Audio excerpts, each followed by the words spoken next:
ಸ್ನೇಹಿತರೆ, ಮೀಡಿಯಾ ಮಾಸ್ಟರ್ಸ್ಗೆ ಸ್ವಾಗತ, ಸುಸ್ವಾಗತ. ಗೆಳೆಯರೆ, ಪಂಚರಾಜ್ಯಗಳ ಚುನಾವಣಾ ಫಲಿತಾಂಶ ಹೊರಬಿದ್ದಿದೆ.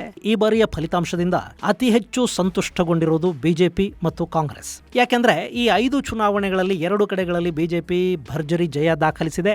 ಅದರಲ್ಲೂ ಪಶ್ಚಿಮ ಬಂಗಾಳದಲ್ಲಿ ಬಿಜೆಪಿ ಗೆಲುವನ್ನ ದಾಖಲಿಸಿರುವುದು ಐತಿಹಾಸಿಕ ಅನ್ನೋದರ ಜೊತೆಗೆ ಅಲ್ಲಿ ಗೆಲ್ಲೋ ಮೂಲಕ ರಾಹುಲ್ ಗಾಂಧಿ ಅವರಿಗೆ ಬಿಜೆಪಿ ಒಂದು ದೊಡ್ಡ ಗಿಫ್ಟ್ ಅನ್ನು ಕೂಡ ಕೊಡ್ತಾ ಇದೆ. ಅದು ಏನು ಅನ್ನೋದನ್ನ ನಿಮಗೆ ಮುಂದೆ ಹೇಳ್ತೀನಿ.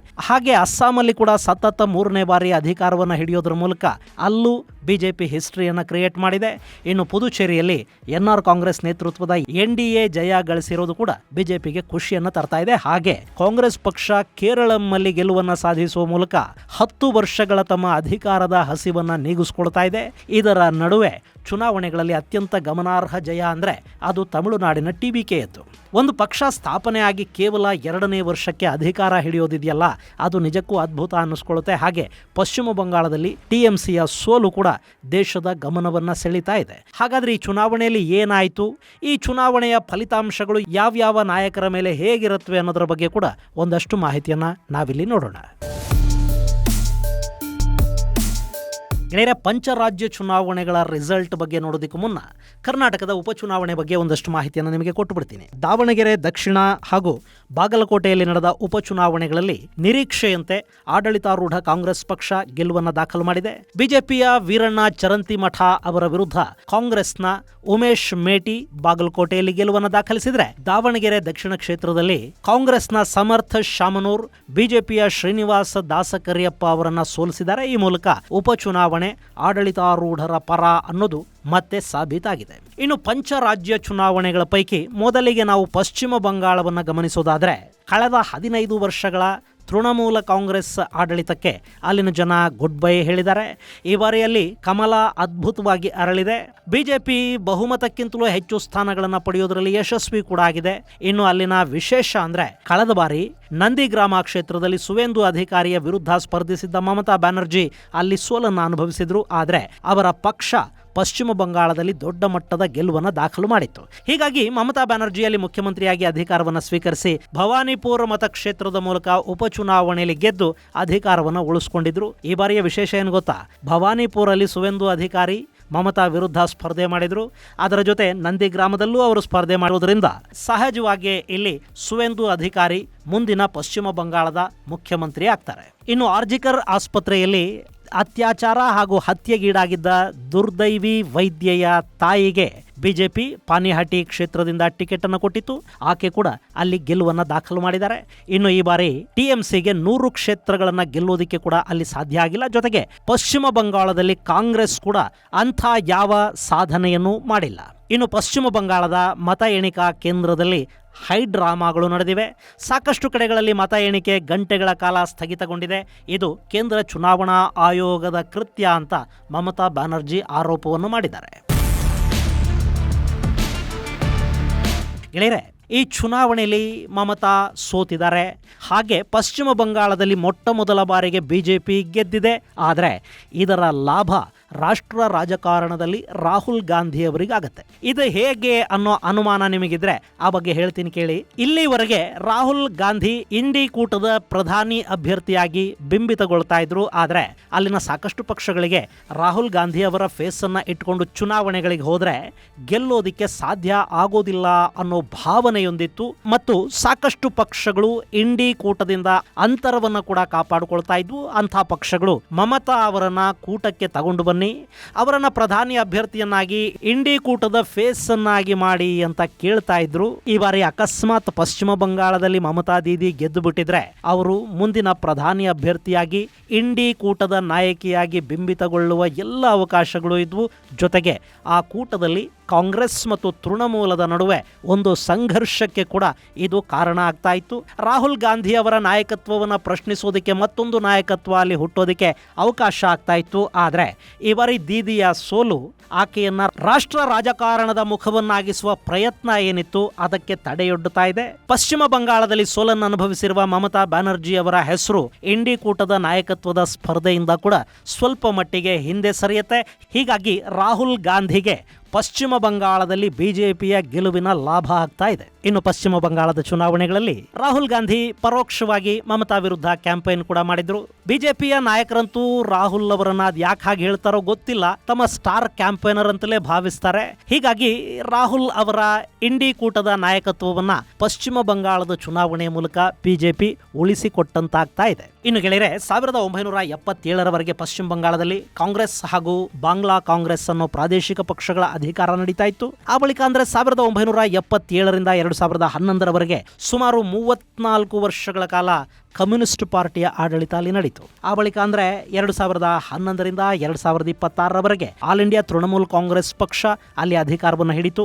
ಈಗ ಅಲ್ಲಿ ಬಿಜೆಪಿ ಬಂದಿದೆ. ಅವರು ಶ್ಯಾಮ ಪ್ರಸಾದ್ ಮುಖರ್ಜಿ ಅವರ ಸ್ವಂತ ನೆಲದಲ್ಲಿ ಸುಮಾರು 75 ವರ್ಷಗಳ ಸತತ ಪ್ರಯತ್ನದ ನಂತರ ಕಮಲವನ್ನ ಅರಳಿಸೋದ್ರಲ್ಲಿ ಬಿಜೆಪಿ ಯಶಸ್ವಿಯಾಗಿದೆ. ಪ್ರಧಾನಿ ಮೋದಿ, ಅಮಿತ್ ಶಾ, ಯೋಗಿ ಆದಿತ್ಯನಾಥ್ರಂಥ ನಾಯಕರು ಇದಕ್ಕಾಗಿ ಸಾಕಷ್ಟು ಶ್ರಮ ಪಟ್ಟಿದ್ದಾರೆ. ಗೆಳೆಯರೆ, ಈ ಬಾರಿಯ ಚುನಾವಣಾ ಫಲಿತಾಂಶಗಳನ್ನು ನೋಡ್ತಾ ಇದ್ರೆ ಅಸ್ಸಾಂ ಜೊತೆ ಗಡಿ ಹಂಚಿಕೊಳ್ಳುವ ಪಶ್ಚಿಮ ಬಂಗಾಳದ ಕ್ಷೇತ್ರಗಳಲ್ಲಿ ಬಿಜೆಪಿ ಗೆದ್ದಿದೆ. ಅಲ್ಲಿ ಹೇಮಂತ್ ಬಿಸ್ವಾ ಸರ್ಮಾ ಅವರ ಪ್ರಚಾರ ಕೆಲಸ ಮಾಡಿದೆ. ಬಿಹಾರ ಮತ್ತು ಜಾರ್ಖಂಡ್ ಗಡಿಗಳಲ್ಲಿ ಕೂಡ ಬಿಜೆಪಿ ಗೆಲುವನ್ನು ಸಾಧಿಸಿದೆ. ಹಾಗೆ ಉತ್ತರ ಪ್ರದೇಶದ ಮುಖ್ಯಮಂತ್ರಿ ಯೋಗಿ ಆದಿತ್ಯನಾಥ್ ಅವರ ಪ್ರಚಾರ ಕೂಡ ಈ ಬಾರಿ ಪಶ್ಚಿಮ ಬಂಗಾಳದಲ್ಲಿ ಬಿಜೆಪಿಯ ದೊಡ್ಡ ಗೆಲುವಿಗೆ ಕಾರಣ ಆಗ್ತಾ ಇದೆ. ಇನ್ನು ಪಶ್ಚಿಮ ಬಂಗಾಳದಲ್ಲಿ ಈ ಬಾರಿ ಬಿಜೆಪಿಯನ್ನ ಆರಿಸಿ ತಂದ್ರೆ ಅಕ್ರಮ ವಲಸಿಗರನ್ನ ಅಲ್ಲಿಂದ ಹೊರದಬ್ಬುತ್ತೀವಿ ಅನ್ನೋ ಮಾತನ್ನ ಪದೇ ಪದೇ ಹಿಮಂತ್ ಬಿಸ್ವಾ ಸರ್ಮಾ ಮತ್ತು ಯೋಗಿ ಆದಿತ್ಯನಾಥ್ ಪದೇ ಪದೇ ಹೇಳ್ತಾ ಬರ್ತಾ ಇದ್ರು. ಹಾಗೆ ಸಾಕಷ್ಟು ಚುನಾವಣಾ ಪ್ರಚಾರ ಸಭೆಗಳಲ್ಲಿ ಅಮಿತ್ ಶಾ ಕೂಡ ಅಕ್ರಮ ವಲಸಿಗರ ವಿರುದ್ಧ ಮಾತಾಡಿದ್ರು. ಈಗ ಅಲ್ಲಿ ಬಿಜೆಪಿ ಭಾರೀ ಬಹುಮತವನ್ನ ಗಳಿಸಿದೆ. ಹೀಗಾಗಿ ಪಶ್ಚಿಮ ಬಂಗಾಳದಲ್ಲಿ ಸಿಟಿಜನ್ಶಿಪ್ ಅಮೆಂಡ್ಮೆಂಟ್ ಅನ್ನ ಬಿಜೆಪಿ ಸರ್ಕಾರ ಜಾರಿಗೆ ತರುತ್ತಾ ಅನ್ನೋ ಬಗ್ಗೆ ಸಾಕಷ್ಟು ಕುತೂಹಲಗಳು ಹೆಚ್ಚಾಗ್ತಾ ಇವೆ. ಇನ್ನು ಅಸ್ಸಾಂ, ಅಲ್ಲಿ ಯಾವ ನಿರೀಕ್ಷೆಗಳೂ ಸುಳ್ಳಾಗಿಲ್ಲ. ಹಿಮಂತ್ ಬಿಸ್ವಾ ಸರ್ಮಾ ಅಲ್ಲಿ ಮತ್ತೆ ಅಧಿಕಾರಕ್ಕೆ ಇರ್ತಾರೆ ಅಂತ ಎಲ್ಲ ಚುನಾವಣಾ ಸಮೀಕ್ಷೆಗಳು, ಚುನಾವಣಾ ಪೂರ್ವ, ಚುನಾವಣೋತ್ತರ ಸಮೀಕ್ಷೆಗಳು ಕೂಡ ಹೇಳ್ತಾ ಇದ್ವು. ಅಲ್ಲಿ ಹಾಗೆ ಆಗಿದೆ. ಈ ಮೂಲಕ ಬಿಜೆಪಿ ಸತತ 3ನೇ ಬಾರಿ ಅಸ್ಸಾಂನ ಅಧಿಕಾರದ ಚುಕ್ಕಾಣಿಯನ್ನು ಹಿಡಿದಿದೆ. ಇದು ಕೂಡ ದಾಖಲೆನೆ. ಇನ್ನು ಅಸ್ಸಾಂನ ಕೈವಶ ಮಾಡ್ಕೋಬೇಕು ಅನ್ನೋ ನಿಟ್ಟಲ್ಲಿ ಕಾಂಗ್ರೆಸ್ ಪಕ್ಷ ಮಾಡಿದ ಪ್ರಯತ್ನಗಳೆಲ್ಲ ಬ್ರಹ್ಮಪುತ್ರ ನದಿಯಲ್ಲಿ ಹುಣಸೆ ತೊಳೆದ ಹಾಗಾಗಿದೆ. ಅಲ್ಲಿ ಕಾಂಗ್ರೆಸ್ 30 ಕ್ಷೇತ್ರಗಳನ್ನು ಕೂಡ ಗೆಲ್ಲೋದಕ್ಕೆ ಸಾಧ್ಯ ಆಗಿಲ್ಲ. ಪವನ್ ಖೇರಾ ಅಸ್ಸಾಂನ ಮುಖ್ಯಮಂತ್ರಿ ಮತ್ತವರ ಕುಟುಂಬದ ವಿರುದ್ಧ ಮಾಡಿದ ಆರೋಪಗಳು ಕೂಡ ಅಲ್ಲಿ ವರ್ಕೌಟ್ ಆಗಿಲ್ಲ. ಅಸ್ಸಾಂನಲ್ಲಿ ಬಿಜೆಪಿ ಶತಕ ಬಾರಿಸಿದೆ ಅನ್ನೋದು ಕೂಡ ಈ ಬಾರಿಯ ಮತ್ತೊಂದು ವಿಶೇಷ. ಇದರ ಜೊತೆ ಕಾಂಗ್ರೆಸ್ ಗೆದ್ರೆ ಸಿಎಂ ಅಭ್ಯರ್ಥಿ ಅಂತ ಗುರುತಿಸಿಕೊಂಡಿದ್ದ ಅಸ್ಸಾಂ ಕಾಂಗ್ರೆಸ್ನ ಅಧ್ಯಕ್ಷ ಕೂಡ ಆಗಿದ್ದ ಮಾಜಿ ಮುಖ್ಯಮಂತ್ರಿ ತರುಣ್ ಗೊಗೊಯ್ ಅವರ ಪುತ್ರ ಗೌರವ್ ಗೊಗೊಯ್ ಜೋರ್ಹಾಟ್ ಕ್ಷೇತ್ರದಲ್ಲಿ ಸೋಲನ್ನ ಅನುಭವಿಸಿದ್ದಾರೆ. ಇದು ಗೊಗೊಯ್ ಕುಟುಂಬವನ್ನ ಬಹಳಷ್ಟು ವರ್ಷಗಳಿಂದ ಕಾಪಾಡಿದ್ದ ಕ್ಷೇತ್ರ. ಆದರೆ ಈ ಬಾರಿ ಬಿಜೆಪಿಯ ಹೊಡೆತಕ್ಕೆ ಗೊಗೊಯ್ ತಮ್ಮ ಸ್ವಂತ ಕ್ಷೇತ್ರವನ್ನು ಕೂಡ ಕಳ್ಕೋಬೇಕಾಗಿ ಬಂದಿದೆ. ಇದು ಪಶ್ಚಿಮ ಬಂಗಾಳ ಹಾಗೂ ಅಸ್ಸಾಂನ ಲೆಕ್ಕಾಚಾರ. ಆದರೆ ದಕ್ಷಿಣದ ರಾಜ್ಯಗಳಲ್ಲಿ ಸಾಕಷ್ಟು ಬದಲಾವಣೆಗಳಾಗಿವೆ. ಪುದುಚೇರಿಯಲ್ಲಿ ಮಾತ್ರ NDA ಮಿತ್ರಕೂಟ ಅಧಿಕಾರಕ್ಕೆ ಇರ್ತಾ ಇದೆ. ಅಲ್ಲಿ NR ಕಾಂಗ್ರೆಸ್ನ ಎನ್ ರಂಗಸ್ವಾಮಿ ಮತ್ತೆ ಮುಖ್ಯಮಂತ್ರಿ ಆಗುವ ಸಿದ್ಧತೆಗಳನ್ನು ಮಾಡ್ಕೊಳ್ತಾ ಇದ್ದಾರೆ. DMK ಹಾಗೂ ಕಾಂಗ್ರೆಸ್ ಕೂಟದ ಮ್ಯಾಜಿಕ್ ಪುದುಚೇರಿಯಲ್ಲಿ ನಡೆದಿಲ್ಲ.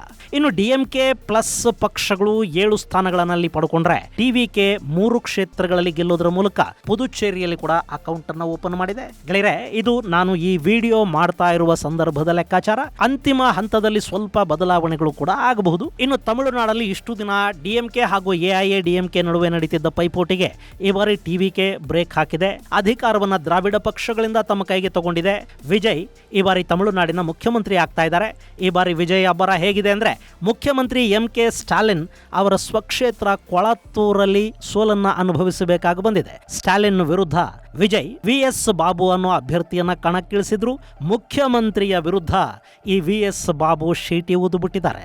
ಇನ್ನು 2021ರಲ್ಲಿ ಸ್ಟಾಲಿನ್ ಇದೇ ಕ್ಷೇತ್ರದಲ್ಲಿ 70,000 ಮತಗಳಿಂದ AIADMK ಅಭ್ಯರ್ಥಿ ಆದಿ ರಾಮರಾಜ್ ಅವರನ್ನ ಸೋಲಿಸಿದ್ರು. ಹಾಗೆ ನೋಡಿದ್ರೆ ಚುನಾವಣೆಗೂ ಮುನ್ನ ಕಾಂಗ್ರೆಸ್ ಹಾಗೂ ಬಿಜೆಪಿ ಎರಡೂ ಪಕ್ಷಗಳು ವಿಜಯ್ ಅವರ TVK ಜೊತೆ ಒಪ್ಪಂದಕ್ಕೆ ಮುಂದಾಗಿದ್ವು. ಬಿಜೆಪಿ ವಿಜಯ್ಗೆ 90 ಕ್ಷೇತ್ರಗಳನ್ನು ಬಿಟ್ಟುಕೊಡೋದಾಗಿ ಹೇಳಿತ್ತು. ಆದರೆ ವಿಜಯ್ ಅವರ ಪಕ್ಷ ಈಗ ಅದಕ್ಕಿಂತ ಹೆಚ್ಚು ಕ್ಷೇತ್ರಗಳಲ್ಲಿ ಗೆಲುವನ್ನು ಸಾಧಿಸಿದೆ. ಈ ಮೂಲಕ ತಮಿಳುನಾಡಿನ ರಾಜಕೀಯ ಲೆಕ್ಕಾಚಾರವನ್ನು ಉಲ್ಟಾ ಮಾಡಿದೆ. ಇನ್ನು ವಿಜಯ್ ಅವರ ಆಡಳಿತ ಹೇಗಿರುತ್ತೆ ಅನ್ನೋದನ್ನ ಕಾದು ನೋಡಬೇಕು. ಗೆಳೆಯರೆ, ತಮಿಳುನಾಡಿನ ಮುಖ್ಯಮಂತ್ರಿಗಳ ಪೈಕಿ ಜಯಲಲಿತಾ ಮಾಧ್ಯಮಗಳ ಮಂತ್ರಿಗಳ ಕೈಗೆ ಕೂಡ ಸಿಗ್ತಾ ಇರಲಿಲ್ಲ.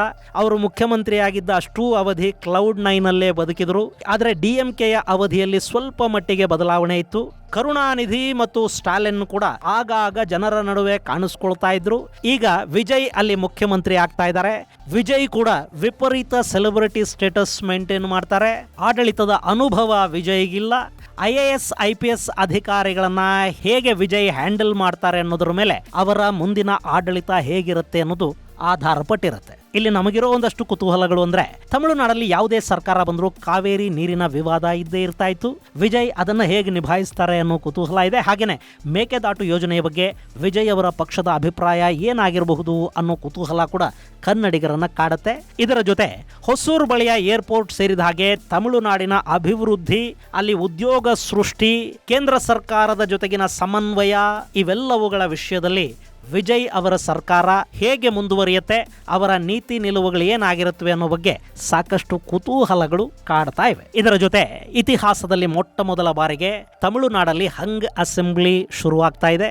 AIADMK ಜೊತೆ ವಿಜಯ್ ಮೈತ್ರಿ ಮಾಡ್ಕೋತಾರ, ಅಥವಾ DMKಯ ಜೊತೆ ಸೇರಿ ಮೈತ್ರಿ ಸರ್ಕಾರವನ್ನ ರಚನೆ ಮಾಡ್ತಾರ, ಅಥವಾ AIADMK ಹಾಗೂ DMK ಮೈತ್ರಿ ಪಕ್ಷಗಳನ್ನೇ ತಮ್ಮ ಜೊತೆ ಸೇರಿಸ್ಕೋತಾರ ಅನ್ನೋದನ್ನು ಕೂಡ ಇಲ್ಲಿ ನಾವು ಕಾದು ನೋಡಬೇಕಿದೆ. ಇನ್ನು ಕೇರಳ,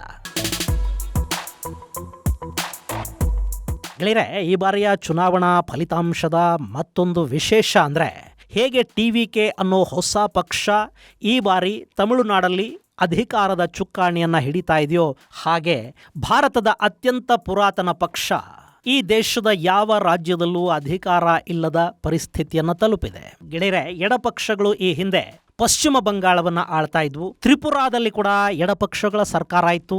ತ್ರಿಪುರಾ ಹಾಗೂ ಪಶ್ಚಿಮ ಬಂಗಾಳಗಳನ್ನು ಅವರು ಕಳ್ಕೊಂಡ ನಂತರ ಕೂಡ ಕೇರಳದಲ್ಲಿ ಎಡಪಕ್ಷ ಅಧಿಕಾರದಲ್ಲಿ ಉಳ್ಕೊಳ್ತು. ಪಿಣರಾಯಿ ವಿಜಯನ್ 2 ಅವಧಿಗಳಿಗೆ ಕೇರಳದಲ್ಲಿ ಸತತವಾಗಿ ಮುಖ್ಯಮಂತ್ರಿ ಕೂಡ ಆದರು. ಆದರೆ ಈ ಬಾರಿ ಕೇರಳದಲ್ಲಿ ಆಂಟಿ ಇನ್ಕಂಬೆನ್ಸಿ ದೊಡ್ಡ ಮಟ್ಟದಲ್ಲಿ ಕೆಲಸ ಮಾಡಿದೆ. ಅಲ್ಲಿ ಎಡಪಕ್ಷಗಳ ನೇತೃತ್ವದ LDF ಮತ್ತು ಕಾಂಗ್ರೆಸ್ ನೇತೃತ್ವದ UDF ನಡುವೆ ನೇರ ಹಣಾಹಣಿ ಉಂಟಾಯಿತು. ಅದರಲ್ಲಿ UDF ಈ ಬಾರಿ ಗೆದ್ದಿದೆ. ಕಳೆದ 10 ವರ್ಷಗಳಿಂದ ಅಧಿಕಾರದಿಂದ ದೂರನೇ ಉಳಿದಿದ್ದ UDF ಈಗ ಅಲ್ಲಿ ಅಧಿಕಾರಕ್ಕೇರ್ತಾ ಇದೆ.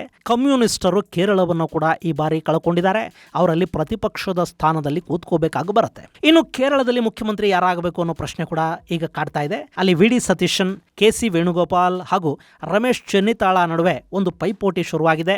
ಅವರಲ್ಲಿ ಯಾರನ್ನ ಕಾಂಗ್ರೆಸ್ ಹೈಕಮಾಂಡ್ ಮುಖ್ಯಮಂತ್ರಿಯನ್ನಾಗಿ ಆಯ್ಕೆ ಮಾಡುತ್ತೆ ಅನ್ನೋ ಕುತೂಹಲ ಕೇರಳದ ಜನರಲ್ಲಿದೆ. ಇನ್ನು ಈ ಪಂಚರಾಜ್ಯಗಳ ಚುನಾವಣೆ ದೇಶದ ರಾಜಕೀಯದಲ್ಲಿ ಒಂದಷ್ಟು ಬದಲಾವಣೆಗಳನ್ನು ತರಬಹುದು. ಇಲ್ಲಿವರೆಗೆ ಗೆಲ್ಲೋದಿಕ್ಕಾಗದ ಬಂಗಾಳವನ್ನ ಬಿಜೆಪಿ ಗೆದ್ದಿದೆ. ಈ ಮೂಲಕ ಮುಂದಿನ ಲೋಕಸಭಾ ಚುನಾವಣೆಯಲ್ಲಿ ಹೆಚ್ಚಿನ ಸ್ಥಾನಗಳನ್ನ ಇಲ್ಲಿಂದ ಬಿಜೆಪಿ ನಿರೀಕ್ಷೆ ಮಾಡುತ್ತೆ. ಜೊತೆಗೆ ಪಶ್ಚಿಮ ಬಂಗಾಳದಿಂದ ರಾಜ್ಯಸಭೆಗೆ ಕೂಡ ಬಿಜೆಪಿಯ ಅಭ್ಯರ್ಥಿಗಳು ಆರಿಸಿ ಹೋಗ್ತಾರೆ.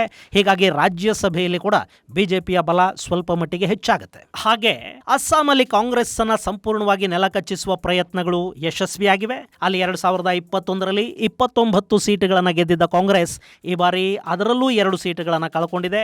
ಅದರ ಜೊತೆಗೆ ಅವರ ಮುಖ್ಯಮಂತ್ರಿ ಅಭ್ಯರ್ಥಿ ಕೂಡ ಅಲ್ಲಿ ಸೋಲನ್ನು ಅನುಭವಿಸಿದ್ದಾರೆ. ಈ ಮೂಲಕ ಅಸ್ಸಾಂನಲ್ಲಿ ತಮ್ಮ ಭವಿಷ್ಯವನ್ನ ಹುಡುಕಿಕೊಳ್ಳೋ ಪ್ರಯತ್ನವನ್ನ ಕಾಂಗ್ರೆಸ್ ಮತ್ತೆ ಮಾಡಬೇಕಾದ ಅಗತ್ಯ ಕಾಣ್ತಾ ಇದೆ. ಇನ್ನು ಅಸ್ಸಾಂನ ಮುಖ್ಯಮಂತ್ರಿ ಹಿಮಂತ ಬಿಸ್ವಾ ಸರ್ಮಾ ಅವರನ್ನ ಈ ದೇಶ ಕಂಡ ಅತಿಭ್ರಷ್ಟ ಮುಖ್ಯಮಂತ್ರಿ ಅಂತ ಕಾಂಗ್ರೆಸ್ ಹೇಳಿತ್ತು.